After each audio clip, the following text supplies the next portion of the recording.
it's actually recording until I see the numbers rolling down. So I'm just rambling until I see that. There it is. Hello, everybody. Welcome. I am your host, Eric. I'm still doing the same old bit Smith. So we're going to jump right into my favorite horror with a movie reviewer, once and future podcaster, and a personal friend of mine, Barb Breese. How you doing, Barb? I'm alive. Welcome. Thank you.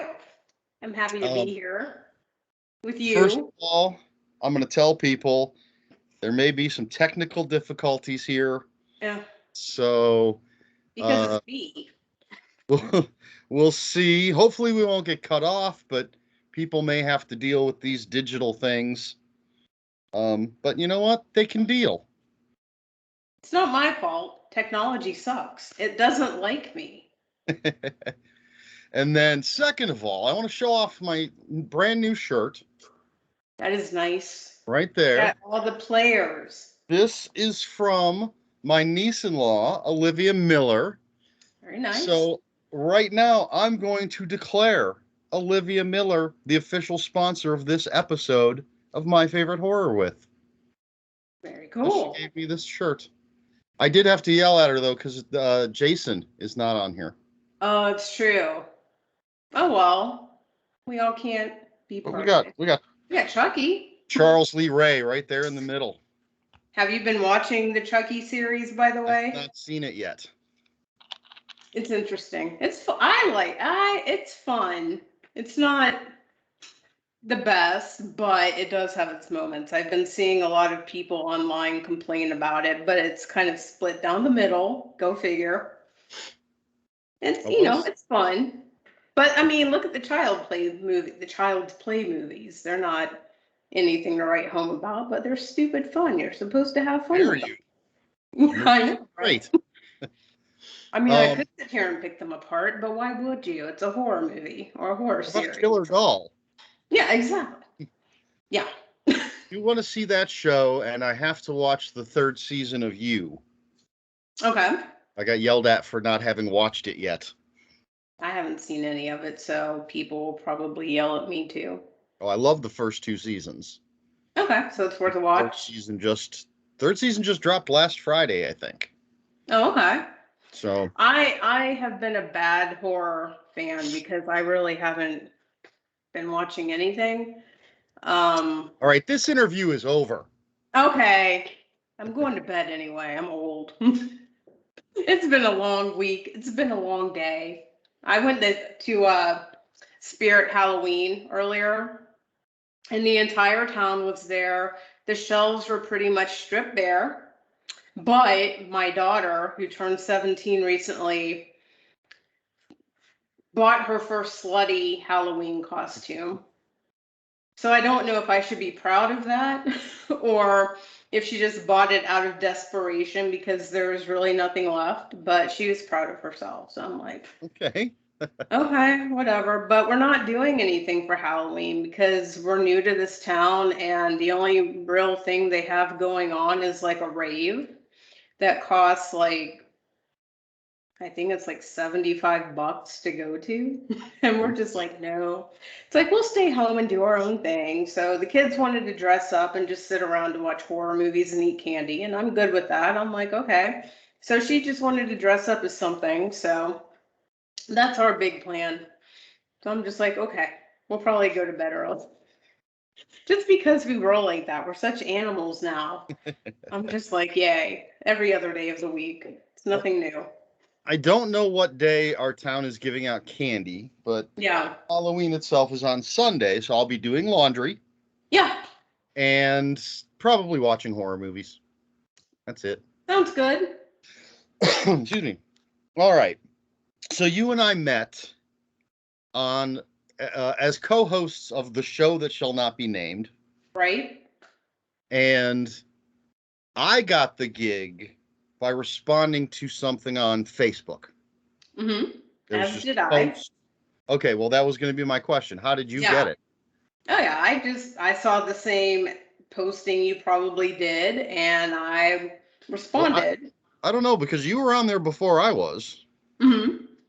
I just joked around too. I didn't expect to get a response from the host, who shall not be named, because a demon will probably come and drag us both to hell. Yes. Not like we haven't been there before, but yeah, I just responded. I'm like, yeah, that sounds neat. I'm a horror fan. I would be interested. I had no idea of what to expect from the host or the show itself. And I mean, it was fun while it lasted and while it was of the good. For the most part. Yeah, yeah. Um, I mean, you and I met, so that was a good thing. Yes. Um, but unfortunately, like with everything, it just took a bad turn, unfortunately. So, like with everything, it had to come to an end. But, you know, you and I I, are. I just remember my first episode was an interview with Lance Henriksen. I was at work and trying to do it on a pad, Mhm.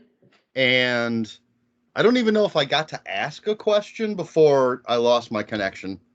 Oh, Was gone. And then I remember Linnea Quigley asking me if I had sour balls, yes, I remember that. which is always fun. Oh, yeah. And and I got to tell Michael Rooker that I was the eye candy of the show. Yes, To which he I said, I "But this is remember. radio." Yeah, I said, "Yeah, I that's why it works." were you part of the infamous Red Velvet Cake No, Rooker I interview? know. Okay. All I ever hear is references to it. I was not there. I don't know what it's about. Okay. It was fairly, and I still actually have the link to it. I'll have to send it to you. But it was a good time. And I do remember the sour ball question from Linnea. And I think you're a part of the John Dugan interview That would where be Grandpa from Texas Chainsaw. yes, and Yeah, I was there. he and the host kind of got into it, and it That was like was one of the most awesome. yeah. That was. Did that not air? I think. I don't know. I kind of wish it had, because he kind of put the host in his place, and I was just like, "You go, Grandpa." I'm just like, "Oh my God." Yeah, I seem to recall. I don't know if like eventually maybe they aired it, but I seem to recall that at the time they were just like, we're not putting that up. Yeah, I So remember there was like a little bit of a, yeah, this is not good, and I'm just like, a bit of a I, kerfuffle, as the kids would. yeah, a little bit, to put it nicely. I was just like, oh my God. I'm like, is this really happening? And I think you and I were like chatting, like texting while it was going on. We're like, oh shit, really? Say. It was That was yeah, that was great. an interesting time. Oh yeah, yeah. Who else do we interview that you recall?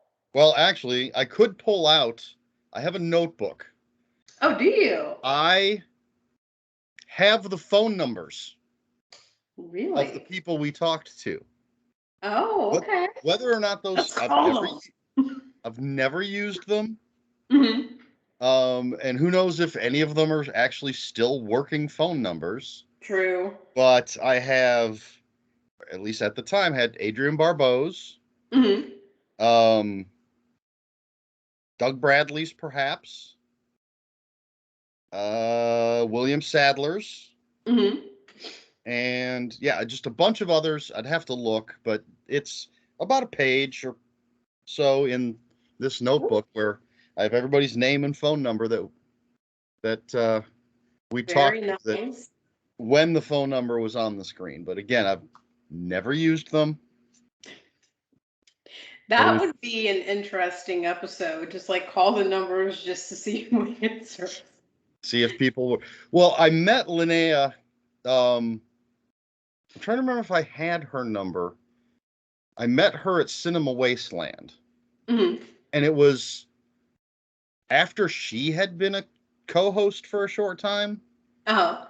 which was after my time. I don't know if that was after your time. Oh yeah. It And was, so we sort of commiserated about that. uh-huh.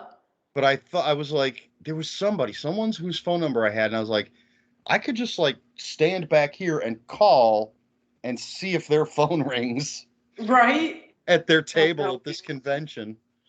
Just sit there and wave like, hey. Hey, it's me. It's me. Right. Oh my God, that's funny. That would be cool just to call Doug Bradley. I remember his wife got mad at me because I accidentally posted I think their home address or something because I had ordered Were you something. doxing? Yeah. Yeah. Doxing Doug Bradley. Come on. I'm like, my bad.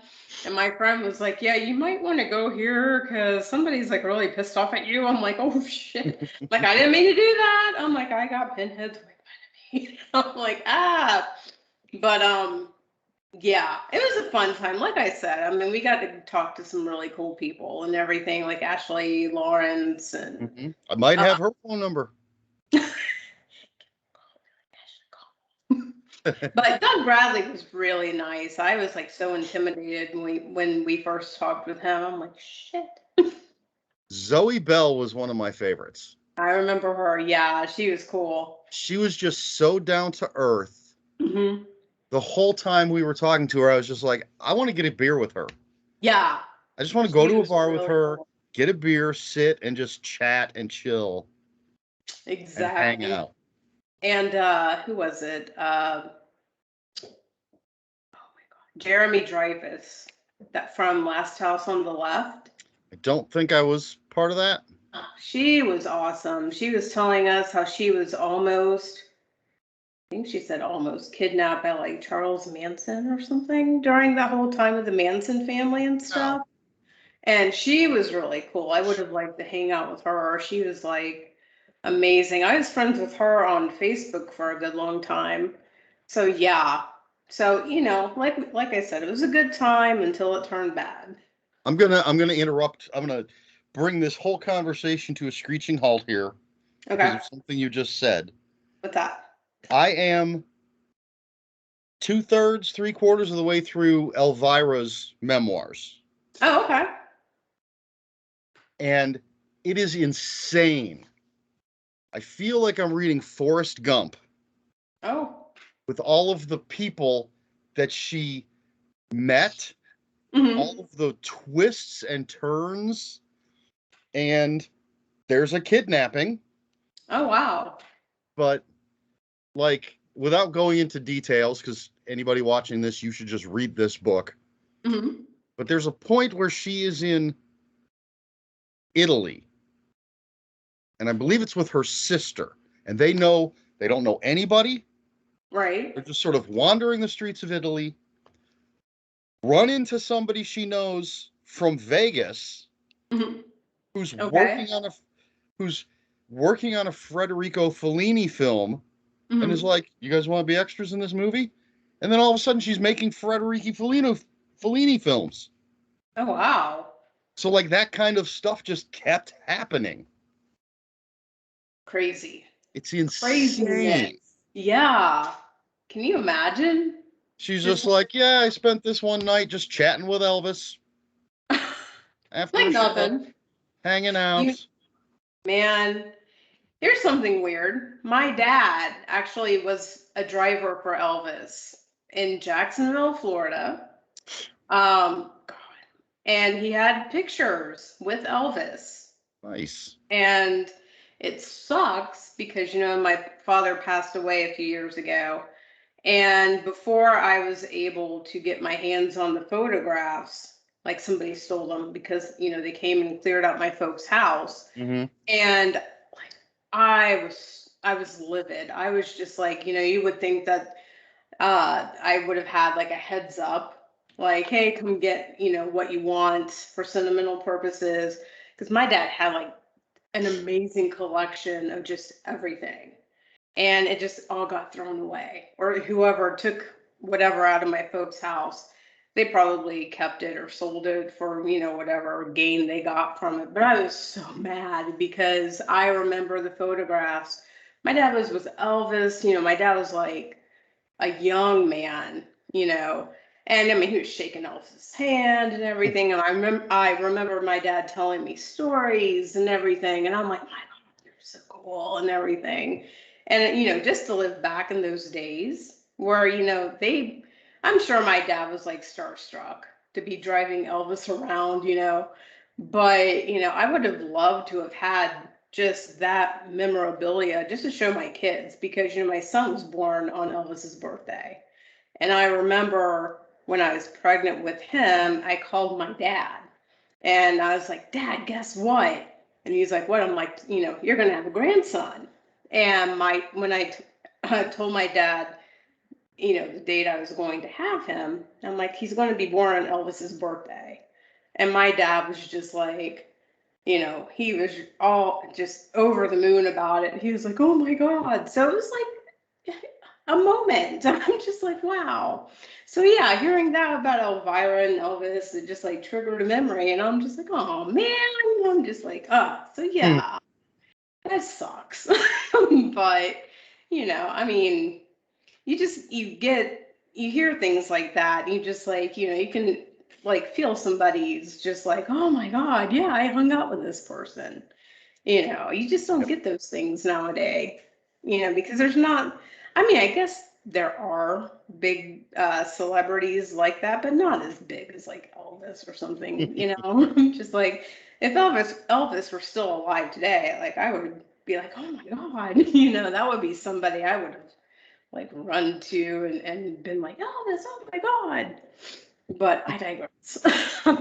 Sure, no, we got a I'm little going off the to like, rails. that place, and people are just like, oh God. But yeah, that's cool.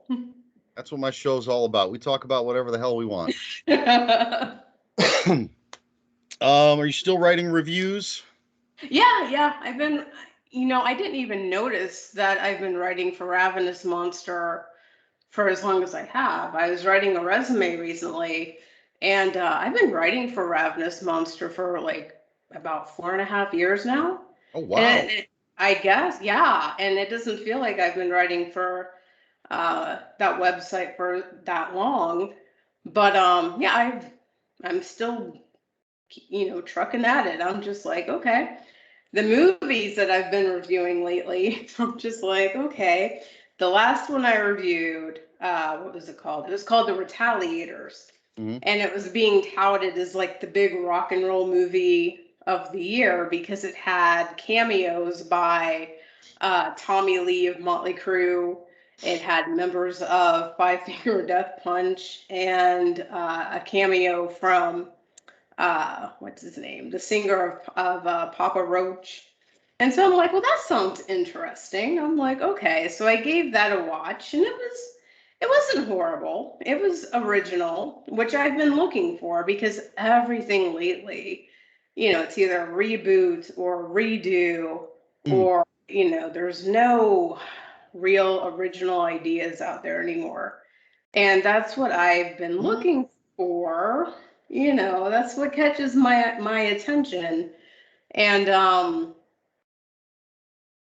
yeah, I mean, if people want to really hear my thoughts on it, they can go to ravenousmonster.com and read. I'm not like pimping myself out, but That's I mean, half it's this show. not bad. But I mean, it was worth a watch if people, are fans of The Walking Dead. It kind of had that vibe to it.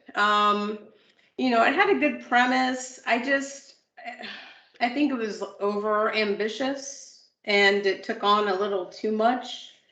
It kind of tried to combine too many plots and themes into one thing, and it just got to be too much. But I was essentially in it just for the cameo of Tommy Lee. But I was disappointed because it was like a 5-second cameo. You blink and you missed it, but I appreciated what it tried to do. But yeah, I mean, everything else out there, I'm just like, did you see Halloween Kills by chance? Not Have you seen it tried? yet. Yeah, I watched it. I have been encouraging my nephew to watch horror and read horror for quite a few years. And he's not well versed in the slashers. Right. So because Halloween Kills was coming out, actually I think he watched both. Yesterday, just yesterday, he watched the original Halloween and then the 2018 Halloween Okay. to be prepared. And I think he and I and Olivia are going to go see Halloween Kills Okay. together. What did he think of the differences in the 1978 version versus the 2018 version? Did He he liked have a them both. preference? Did he? Yeah. Okay. What about you? Do you have a preference or Oh, the you original. appreciate? Okay. Yeah, I prefer the original absolutely hands down. Um, the 2018 version, I'll watch it, but it's got its faults. I went in wanting to like it. I didn't go in thinking it was going to be the 1978 version at all, like some people did. But I don't know. It kind of bored me to a point. It didn't have that same like tingling or suspense to it. It was just kind of okay, It wasn't John Carpenter, you know. No, exactly. It was just like, okay, this is what it's going to do. Now, I did like the little boy in the 2018 version, the little boy that was like, oh, hell no. And he was like the only one that kind of had common sense. And I'm like, okay, well, he's enjoyable. I'm like, don't kill him. I'm like, yeah, I like him.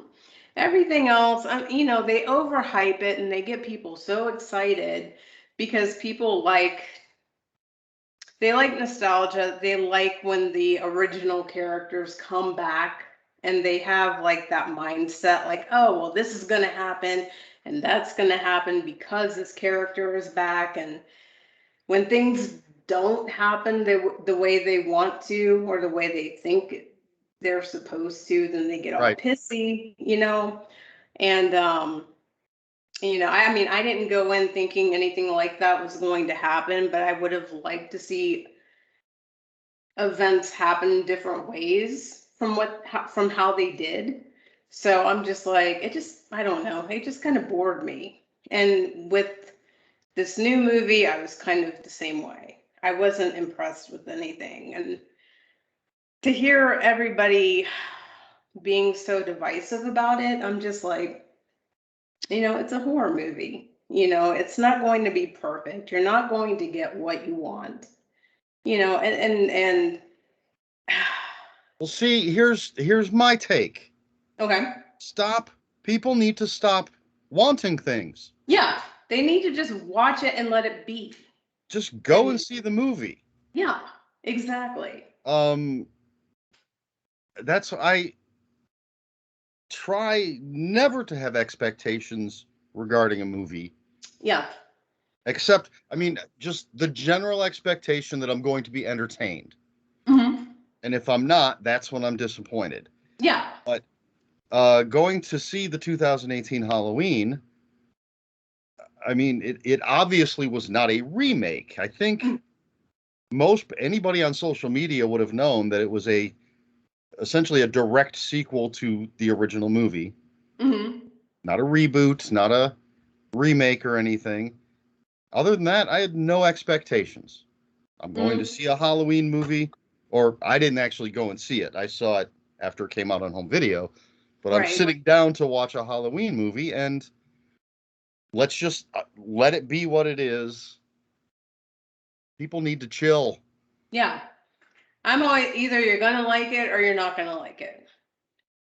That's basically. Well, I mean, on social media, I've been seeing more and more that people just can't let people have an opinion and let it lie. They have to sit there and debate it to the point where, they're like, they want to get into like physical altercations outside of social media. And I'm like, seriously? That's like me saying, choosing a favorite color and somebody coming up to me or posting, well, you're stupid because you like this color and I don't like it. And, if I see you on the street and, you're Well, what, you know what I'm saying? It's like you I can't mean, have an opinion anymore. to be fair, if someone's favorite color isn't black, they deserve to be punched. Well, yeah, but, Well, I saw a recent horror movie that is incredibly divisive, and I loved it. I can't What is wait it? for it to come out on home video so I can buy it and own it and watch it, and hopefully it'll have a ton of special features. And that Okay. is Malignant. I have not seen it. I loved it, and I Okay. already knew the whole movie before I saw it. That's the one from James Wan. Yes. Okay. I wanted to I see it. I just don't have HBO Max, so.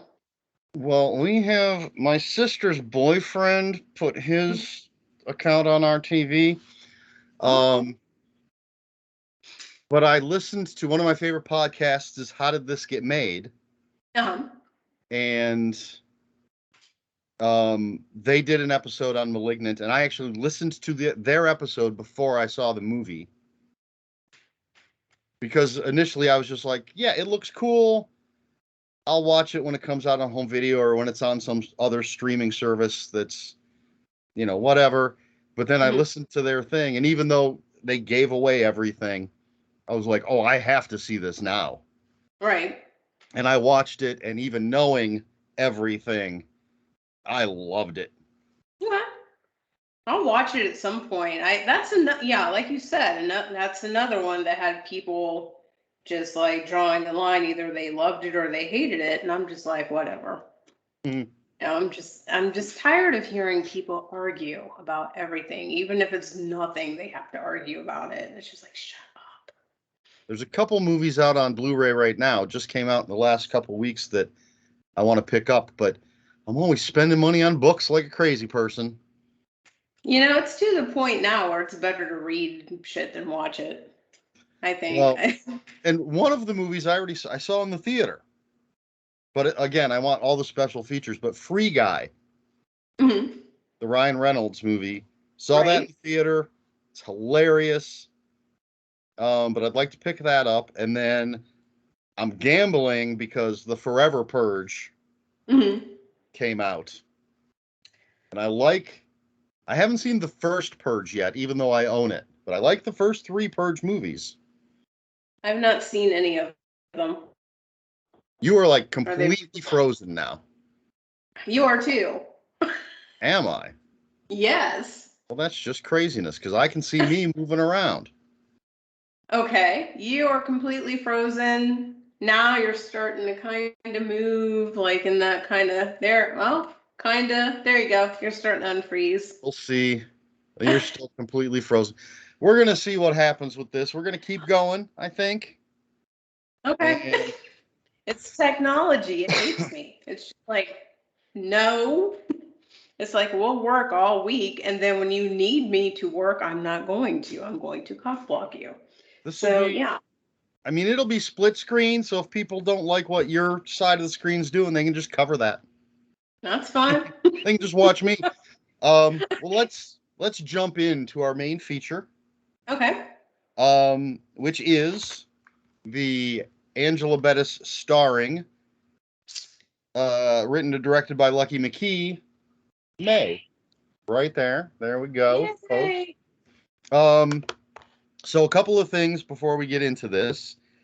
For viewers, we are going to be spoiling things. So if you have not seen this movie, first of all, what's wrong with you? Second Hmm. of all, pause the video, go watch the movie, and then you can come back. Or just listen to our spoilers. And then the other thing, I forgot what the other thing. You are completely gone now. Yeah, I got Um, lines, and yeah. what? Oh, see, now you're, nope, still frozen ish. What? Just call me Elsa then, because I'm not gonna sing or build a snowman. But Jesus Christ, Um, what the heck? serious. Okay, fuck. I was going to say something else before we got into it, and I About forgot. the animal? I have to.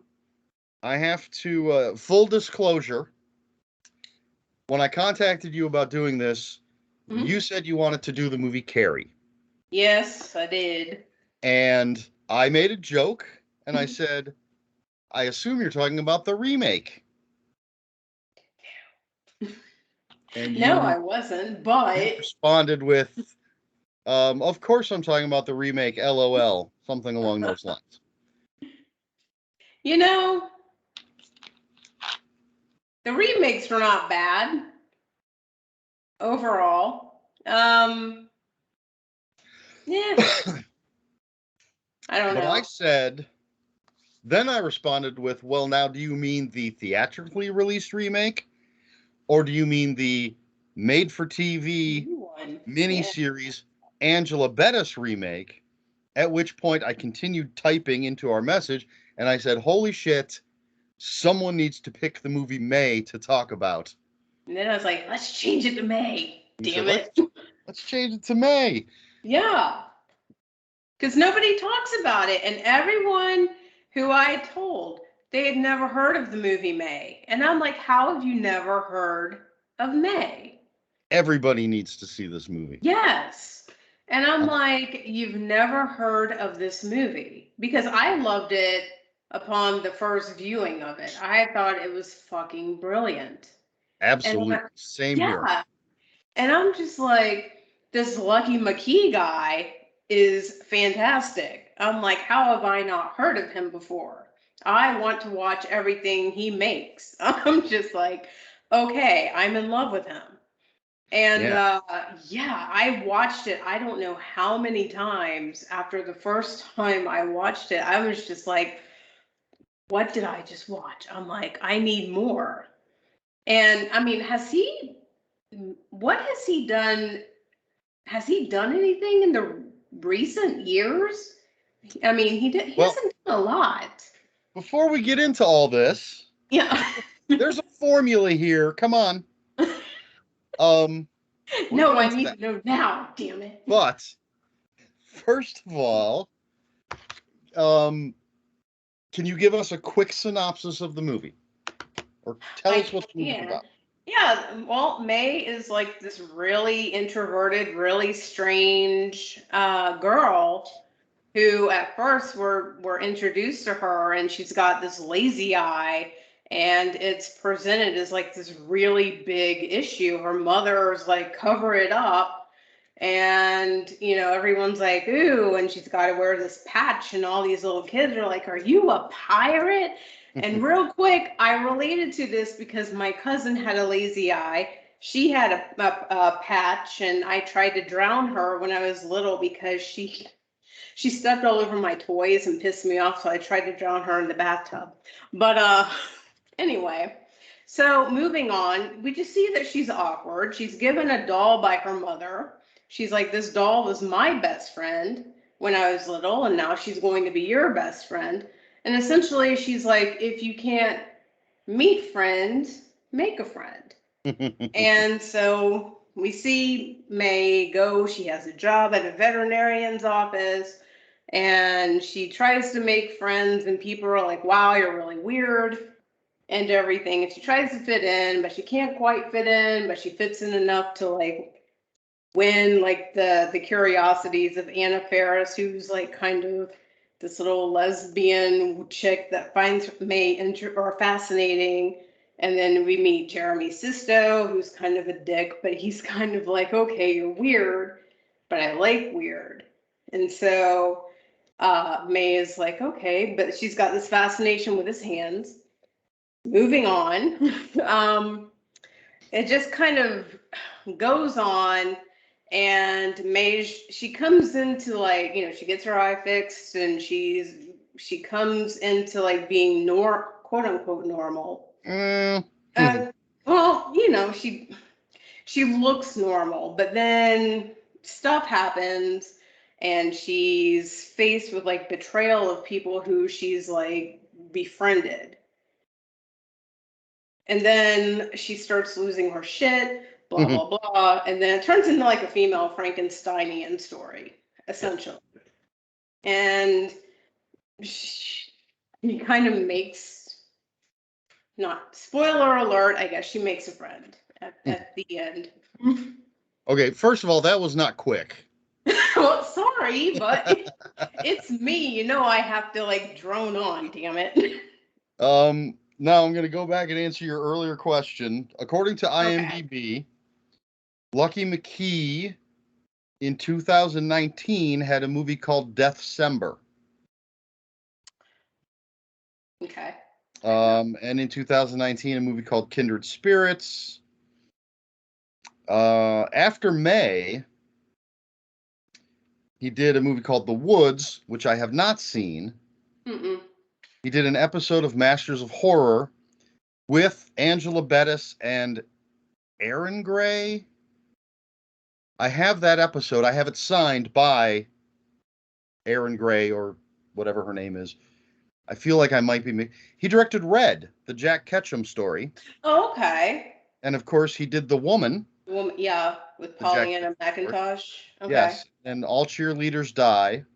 Okay, I saw that. 2015, Tales of Halloween. Okay. 2017, Blood Money. So, not a huge amount of credits. What does it say? He's directed 13 things according to IMDb. Mm-hmm. And I have seen 1, 2, 3, 4 of them. Well, he needs to do more. He does really good stuff. Yes. Oh, you know what's not on there? Oh, no, wait, because I think I was going to say Roman, but I think Angela Bettis directed that. Oh, okay. I think she did. Yeah, I think he stars in it, and she directed it. Okay. But I was thinking that he had, but yeah, I think she's actually the director of that. But let's get back to May. Okay. Now we're going to start digging in. We're going to talk about the movie, the story, the details, the things we love. I'd say the things we hate, but there's nothing to hate in this movie. No. And I already said spoiler alerts. So right off the bat, I just have to say Angela Bettis is amazing. Mm-hmm. Her performance in this movie for me is mesmerizing. Yes. Just the awkwardness at the beginning, or for a majority of the movie. Just her little quirks and everything is just one of the best performances. These are the types of movies that should be winning Oscars. Absolutely. She is incredible. She is very relatable as well for people, like people who are very socially awkward, I think could relate to her very much. You know, who have trouble just fitting in or just relating to people. You know, it's hard to be outgoing when you're just not comfortable with yourself and you don't know how to act. Now, one of the things I don't think you mentioned in your not quick synopsis is that this doll that her mother gives her is in a case and she's not allowed to touch it. Yeah. So not only is this doll her only friend, but it's a friend she can't even touch. Right. I was reading some of the trivia, and apparently there was more stuff from when she was a child, but they cut a bunch of it because they wanted to get to her as a grown-up. Right. Because I often wonder, like, what happened to her parents? Yeah. How long has she been on her own? Because she's literally friendless and has no social skills. That's what I was wondering as well. I would have liked to have seen a little more backstory on her as a kid and why, you know, what did happen to her, you know, as a child and with her family and everything. You know, why was she so, I guess, sheltered? You know, what happened with the whole family unit? Well, and it's interesting because her mother is one of those Stepford wives, for lack of a better way to put it. Yeah. Everything has to be perfect. Your clothes have to be perfect. Everything's got to be just so. And her dad looked very blue collar. Mm-hmm. And her mother, like when we see her on that first day of school and the kid comes over and asks if she's a pirate, her mother is putting her hair in front of the eye patch, and May says it itches, and she pulls it behind her ear, and her mother's like, no, you have to look normal or something. Yeah. And puts it back in front of the eye patch, and then her mom leaves, she pulls it back again. That's when the kid comes over and asks if she's a pirate. She's like, no, and the kid just leaves. Like, the kids are disappointed that Exactly. she's not a pirate, and she pulls her hair back over in front of her eye patch. Mm-hmm.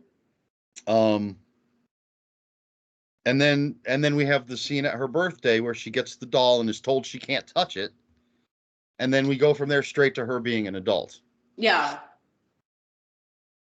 Yeah, it would have been nice to have a little more, like, why?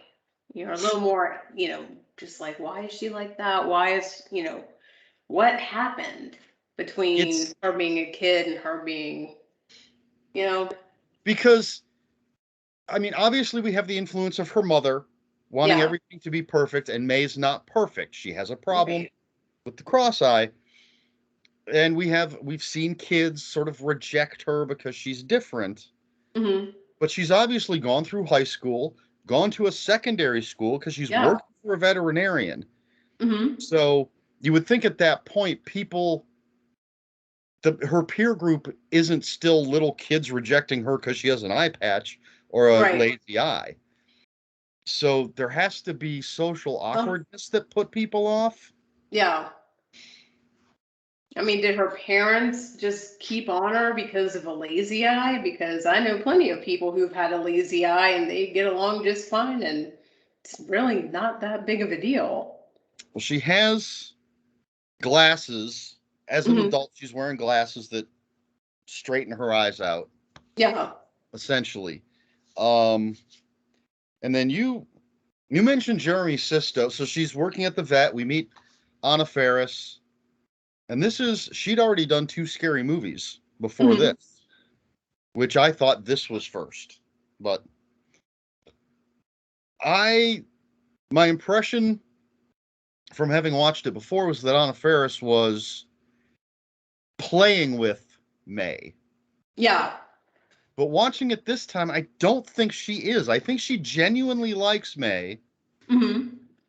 But she's just kind of flighty. Yeah.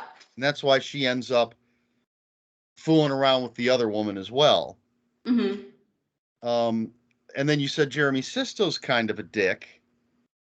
And that's just dudes in general. But I don't think he's necessarily that bad either. Not at first. I think I think he gets freaked out by May's behavior, and then he gets freaked out by her. And she doesn't get it. She doesn't realize that he's creeped out by her at first. Because remember, he tells her, she's like, "Am I weird?" And he's like, "Yeah, but I like weird." And she kind of takes it the wrong way. Takes it too far. Yeah, and she doesn't get it and he's not like, "Oh, fuck off, you're creeping me out." He just kind of, gives her the cold shoulder, hoping that she goes away. But then she's like, "Well, the first time they kiss, she gets a little intense, and he has a negative reaction. He pushes her away, and he's like, "Who taught you how to kiss?" Yeah. Kind of a dick thing to say. Right. But that's not when he starts trying to ignore her or ghosting her or anything. He still ends up going out with her again. Yeah. And everything. So I'm like, yeah, he kind of freaked out because she's a grown woman who is kissing in some crazy weird way. And then the second time when they're kissing and fooling around, and then she gets a little too crazy because of the movie that he made and showed her. Yeah. And bites his lip so hard it's bleeding profusely. And she's like enough that it's on his hand and she's rubbing it on her chin. Yeah. And that's when he's like, all right, I'm out of here. And Which, who could blame him, really? It's right, I like, think that's okay. understandable. So, I mean, yeah, I mean, I hate to just say he's a guy because that's not really an excuse, but I think he could have been worse. Yeah, yeah. He could have called her a freak and, been meaner about it. Then Yeah. at the scene where they're in like the laundromat and he sees her and Hmm. he's like, "Oh, I have to go to the other laundromat. This machine's busted." Yeah. And then she goes and tests it and sees that it's not busted. And she's like, "Oh, Yeah. okay, I get it now." So But, eh, and even that, it wasn't as bad. He could have just been like, "Oh yeah, God." he could have either just like, as soon as he saw her, turned around and walked out, Yeah, done something. He doesn't know she's going to come over and test the machine to see if it works. right. But so at least he tried to make up, oh, the machine's not working, I got to go. I mean, it's shitty. He does some shitty things. I just don't think he's necessarily a shitty person, if that Yeah, makes sense. yeah. Um, It seems, I mean, like you said, he does shitty things, but I don't think he tries to hurt her, I guess. right. He tries to just be like, "Oh, okay." Because, I think he can tell that something's not right with her, but he doesn't want to be mean to her to make it worse, maybe. But and she is so good. We're jumping around all over, but I don't care. Yeah. When she follows him to the cafe or whatever that place is, Hmm. and she's just sitting there watching him, and then she gets up. She has no social skills. No. And when she gets up and tries to sexy walk in front of him to get his attention, it is so awkward. Yes. And like when he offers her a cigarette after they finally do meet, and she's just so awkward with the cigarette. And again, talking about her performance every time that she's holding that cigarette pack that he gave her or pulling a cigarette out, just the way she does it is so incredible. Hmm. It's like you can just like feel it. It's just like, my God. And it doesn't hurt that she's just so cute. I know. Um, Like you just want to hug her and then kind of be like kind of backing away from her at the same time. and then like you have these weird stories going on, these weird little things happening, like the guy that comes into the veterinary hospital talking about how he's like, I went on vacation and my dog had 4 legs. I came back and he only had 3. What am I supposed to do? Right. And according to Lucky McKee on the commentary, he says that's a true story. Oh man. And then a little later in the movie, we see a dog leg. He's like, I found it in the rose bush. Can you sew it back on?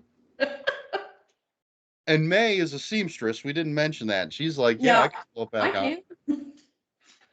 Um, Yeah. so you have that, and then when she's at the park having that first lunch with Jeremy Sisto's character, Adam, Hmm. um, and she says, I work at the vet, and he says something about I that's probably gross or whatever. Anyway, gross comes up. He's like, I don't mind gross. Tell me something. And the story she tells him is just so it makes your skin crawl. And she's just so calm about it. She's like, And huh. she's like, this is just a story that happened at the vet's clinic that's really disgusting and sad. Yeah, and he's just like, okay. But she's obsessed with his hands. That's a very important point. Yes. Um, Just going over and putting her face in his hands. yes, yeah, that scene at the cafe. He's reading and falls asleep with his hand like propped up on the table. His head has fallen down, and she just walks over and starts putting her cheek on his hand. Um, and there's a little bit of voiceover earlier where she's talking about friends and people, and you see somebody or you meet somebody and you think they're perfect, and then you find out that only parts of them are. Mm-hmm. And then we see her seeing Jeremy Sisto the first time we see that, she's like, but he's perfect and his hands are beautiful. Ugh. Um, and then later in the film, she tells Anna Faris she has a beautiful neck. Yep. And even later in the film, she tells this other woman that Anna Faris is kind of hooked up with that she's got great gams. Yep. Which Or I love. wheels. But so she's gone out. I don't want to say they're dating. They've gone out a couple times. Mm-hmm. And she freaks him out, so he leaves. And then I don't know the exact time frame, if it's like the very next day that she goes into work and Anna Faris starts hitting on her. She actually got a lot of action pretty quickly. Yeah. Because Yeah. she's making out hot and heavy with Jeremy Sisto, and then she's making out hot and heavy with Anna Faris. Yeah. Of the beautiful neck, but she's got a birthmark on her finger. So she's not all perfect. But then she comes over to Anna Faris's place one time, and there's another woman there. Yep. And she ends up volunteering to work with these blind kids.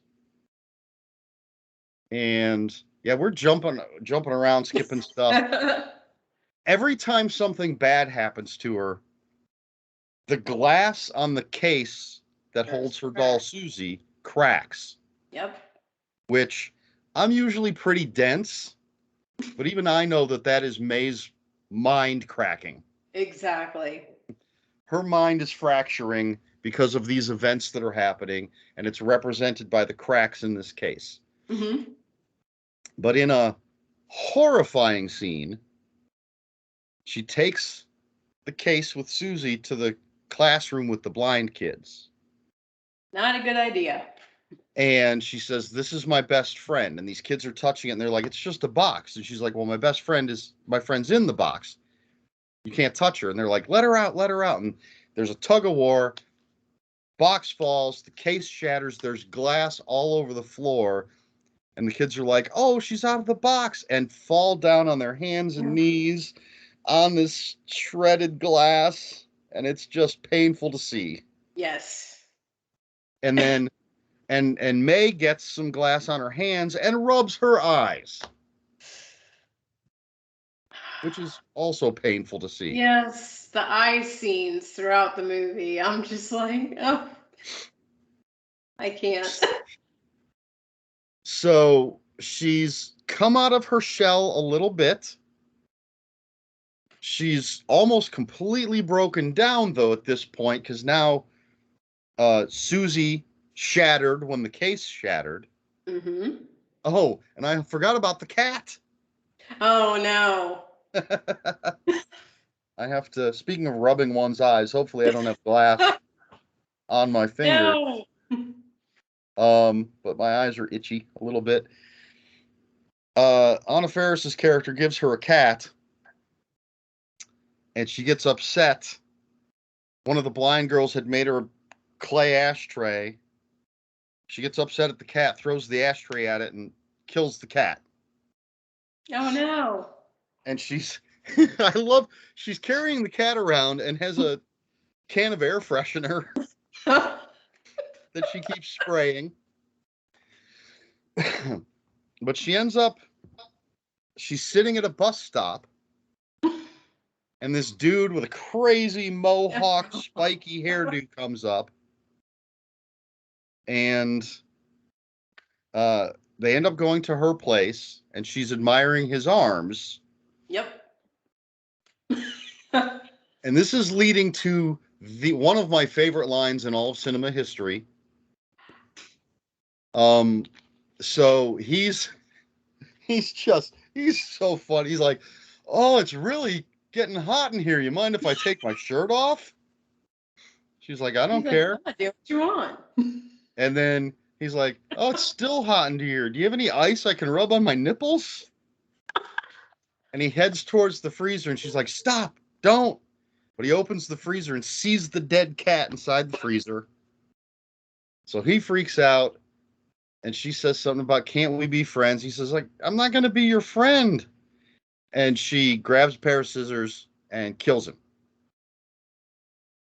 And the music is sort of building at this point, and we see her, I think this is the part where we see her doing, there's sort of a montage of things as the music builds, and then she just stops, the music stops, and she says, I need more parts. It's just chilling. Yes. And this is when she becomes completely crazy and yet her most normal. Mm-hmm. Like her weird mannerisms are gone. Her shy, quiet way of speaking is gone. She seems incredibly confident. She's on a mission. And again, her performance is just amazing. Yeah. And so she makes herself a dress similar to what Susie wore,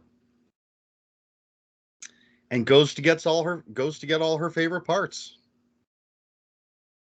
And it's awesome. Yeah. It's so good. And I think it was in the trivia, they said that with the exception of Jeremy Sisto, every kill is above the neck or above the shoulders. Oh, really? Because the spiky-haired dude she stabs in the head through Right. his hands. He puts his hands up, stabs him Oh, to yeah. his forehead. Yeah, Anna Faris is the neck. Okay. And she stabs the leg girl in the head. In the Okay. head, scalpels. And then when she goes to Adam's house, Jeremy Sisto's place, and he's Mhm. there with the girl, she stabs her in the neck. Oh, yeah. But Adam, she stabs in the stomach. Okay. Yeah. Well, that's interesting. And then spoilers for the end, when she stabs herself in the Oh, eye, I that's bet. obviously above Right. the shoulders. Oh, that scene still freaks me out. I'm just like, oh, can you imagine? You see me. Yeah. Oh, yeah. And Oh, it's heartbreaking. yeah.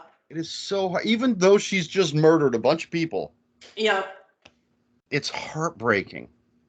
That's all she Um, wants. she just wants a friend. Yeah. She just wants Amy, her friend. Yep. Um, so all right, before we talk about like the very, very end, is there anything I've missed? Are there any scenes, any performances, anything that you want to talk about before we break down what happens at the very end? I think we've covered them all. I mean, like you said, there's nothing to hate about this movie. Everything about it is phenomenal. And like I was telling you before, just the if you're an animal lover, you might not want to watch parts of it because there are parts that might make you want to turn your head away, but I didn't think they were that brutal. Well, no, we see them at the veterinary clinic. We do see them performing something Yeah, but it's not on a like, cat. yeah, So it's but not like we're seeing an animal being murdered or anything. It's a exactly. medical procedure. We do see a dog's severed leg, and then we don't see the cat get killed by the ashtray. We just see the aftermath. Mm-hmm. So, yeah, I don't think it's bad, but I do know some people are sensitive about that sort of thing. Yeah. Um, I mean, it's not a perfect movie. There are like little continuity errors and things, Right. But but not enough to not like the whole movie awful or anything. It's just little it's all flaws here and there. little tiny things that I don't think most people are even going to notice. Right. Um, So I only know it. why do you think this movie didn't get a lot of attention just because it was an indie film or I think that might be part of it. I mean, I don't know what kind of releasing. I don't even know if it was ever in theaters. I don't know either. Um, and let's see, what year? It came out in 2002. My nephew would be better at this. He knows movie years. Hmm. So I don't know like what kind of competition there was Right. in theaters or on home video at the time. Hmm. Um, because yeah, this I I think this was some random movie I picked up, or maybe I'd heard people talking about it. I think it was the same for me too. I think I And just saw the case in the video store maybe and picked it up or it was back in the day when I would just buy Blu-rays and DVDs willy-nilly. yeah. If I heard someone mention something, I'd go out and buy it. If I was at Hmm. the store and it just looked cool, I would buy it. Yeah. I can't afford to do that anymore. I have to be a little more Exactly. selective. But I bought this before I'd ever seen it, and Hmm. I watched it and was blown away. Absolutely. It is so good. Um, so all right, well, let's get to the very end. Okay. Big spoilers here for people. So again, if you don't want it spoiled, pause this, watch the movie. So she takes all these parts. She's got Jeremy Sisto's hands, uh, Anna Faris's neck, the other lady's legs, the spiky haired dude's arms. I believe she took the ears of the girl that was at Jeremy Sisto's when she murdered him. Yeah, because you like the earrings. Because she said, I like your earrings. And I I think I saw human ears. I don't know about the torso, don't but know. she basically sews a body together Hmm. and stuffs a head. She like makes a fake head Yeah. that's just a cloth, almost like a cloth bag, stuffed, sewn to the neck stump, and then she takes the ceramic eyes of Susie and puts those on, and she takes the pieces from the broken ashtray where it had said May. Her name was carved in the bottom of the ashtray, but it's all broken now, and she rearranges it so she names her new friend Amy. And she is upset because it's just a body lying there with these ceramic eyes, flat ceramic eyes, doll eyes. And she starts saying, I want, see me. You have to see me. And then that's what she takes the scissors and just Ugh. stabs herself in the eye and gives the eye Oh, to Amy. And then she's crying. She may or may not die. And the body reaches over and strokes her face. yep. So there's a Oh, lot of, well, from the few people I've ever talked to about this and things I've seen online, there's a lot of um, arguments about what actually happened. Does she die? And this is just her Jacob's Ladder scenario. As she's dying, she thinks this has happened. Does the body actually come to life somehow and stroke her? What do you think? What is your interpretation of the ending? I always kind of thought that was it. Like if she got what she wanted as she was dying, just like her final moments, like this is what I want, and now I can go out, the way I want to. I don't know. It always kind of freaked me out. At the same time, I'm like, is it coming to? I'm like, I don't know, because it's kind of, I don't know. It's just like an open ending at the same time. What did you think? I I kind of assume that she's dead or that Yeah. she's dying. Her brain is shutting down, and this is her receiving her final wish, at least in her Mhm. head. Right. That if someone were standing there in the room, they would not see that arm reach over and start stroking her face. Hmm. They would just see poor little May dying next to a dead body that she's sewed together. Yeah. Yeah, it Um, was like all of her quote unquote friends that she thought she had made in life. well, it's the All of the perfect pieces. parts. Yeah. She took the All of perfect the parts parts that from the. she wanted, that she took from everybody that she wanted, coming together and being like, yes, we love you. We're your friend, your perfect friend that you wanted in life, Mhm. you know, telling you, good job, we love you. Now you can die. It's so depressing. Very dark. Maybe I'll see if Lucky McKee's on Twitter and ask him if he'll finally reveal what the ending means. Yeah, that would be a good idea. That would be It, some kind of final closure. it is a very sad ending Yeah. because you really, at least I want her to be happy. Yeah, She's just, exactly. and not to have necessarily murdered a bunch of people. Yeah, there's that. But But I mean, she is so fantastic in that murder spree. yes. The performance, the just so confident from this quiet, mousy woman lacking any social skills to this very confident. Her back is straight. She's Hmm. walking powerfully, and she's taking what she wants. Yep. Literally. Oh man, that she's another one. I was looking at IMDb to see what most of the cast has been up to, specifically she and Jeremy Sisto. And I know Jeremy Sisto's done quite a few things, but Angela Bettis, she needs to do more things like this because she's wonderful. Um. Yes. Now I'm looking for the episode of Masters of Horror that she was in.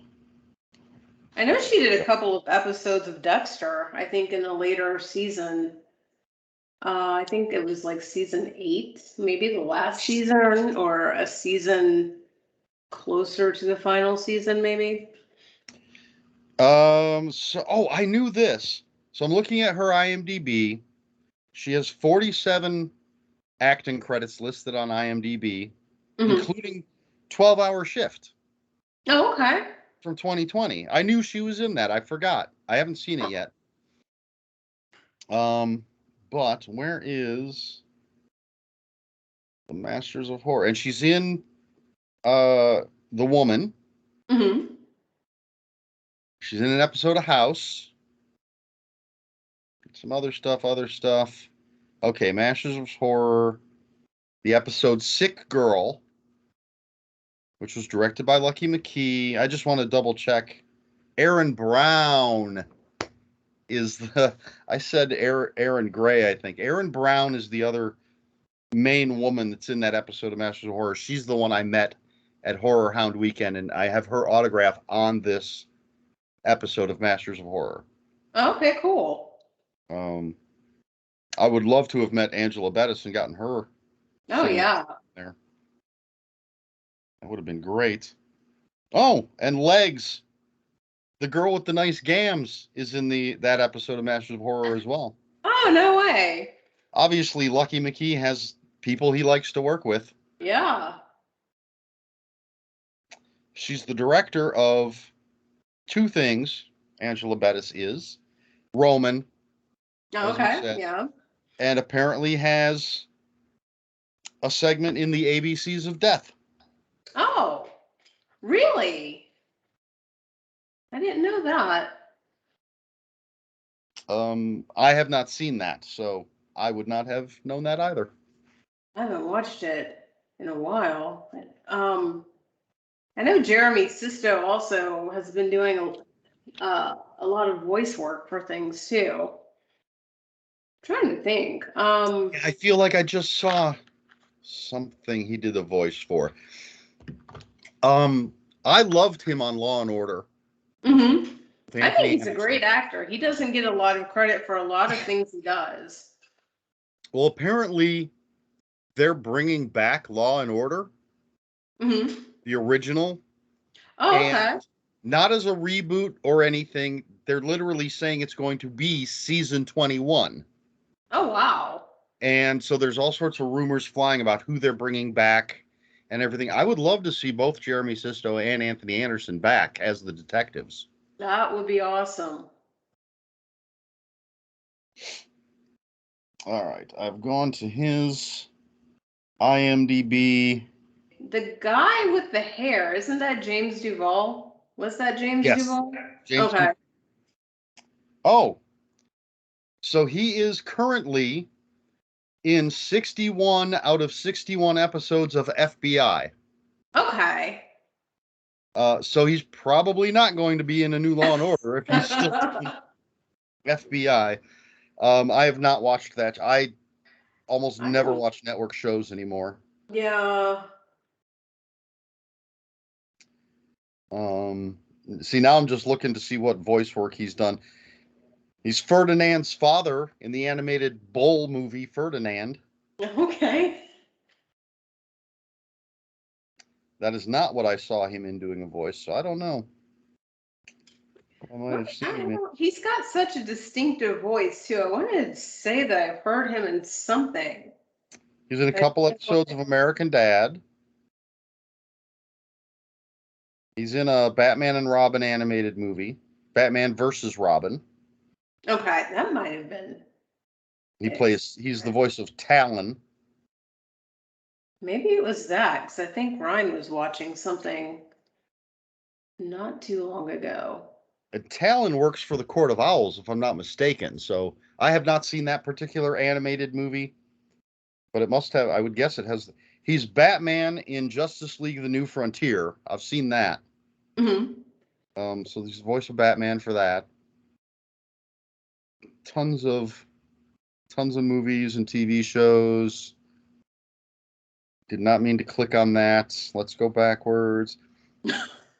He's in Dead and Breakfast, which is a movie I love. Oh yeah, I forgot that one. Love that movie.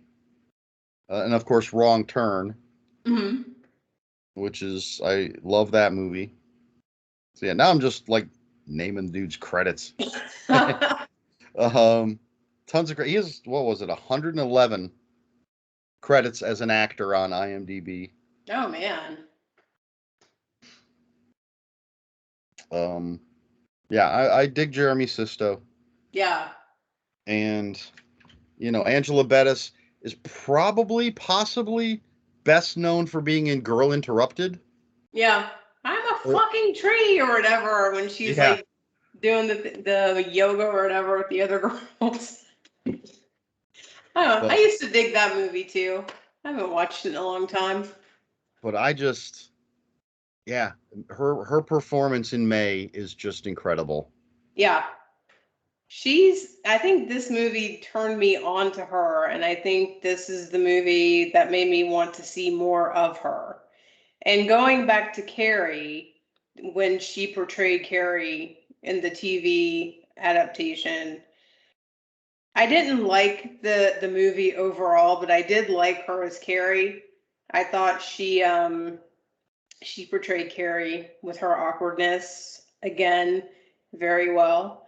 Mhm. Um, as for the reboot or the remake theatrically of Carrie, I like Julianne Moore in it as the mother. Uh, that's all I have good to say about I'm her. gonna stand up for Chloe Grace Moretz Okay.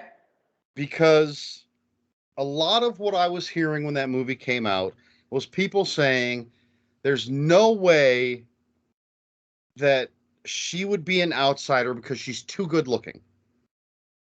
They're like, Chloe Grace Moretz is an attractive young woman. There's no way she should be playing Carrie. And I think if you're brought up in the household You're in which she was listening. brought up, Yeah. that you're going to be, we're back to weirdos. You're going to Yeah. be weird. You're going to be seen as odd by your peers. And while you might have dudes trying to get in your pants because you're good looking, Hmm. you're not going to have friends. Yeah, you're not going to be treated well. exactly. So I don't necessarily think that casting her in the part was a bad choice No. as far as that goes. I don't think it's a horrible movie. It's not nearly as good as the original. Yeah, Um, exactly. and I'm generally anti CGI in horror films. Mm-hmm. Um, but what are you gonna do? Exactly. We got to Sit have our there and think remakes and about reboots. it. But yeah, that's another story they don't need to touch again. I'm just, it's like, how many more times can you tell the same story? This is. I wanted As to long as also ask you though, with all of these Stephen King movie reboots that they're doing, what's your opinion about those? They're redoing Pet Cemetery again. yeah, I don't know why they're doing that again. I actually like the remake. I did too. I Um, thought it was cool.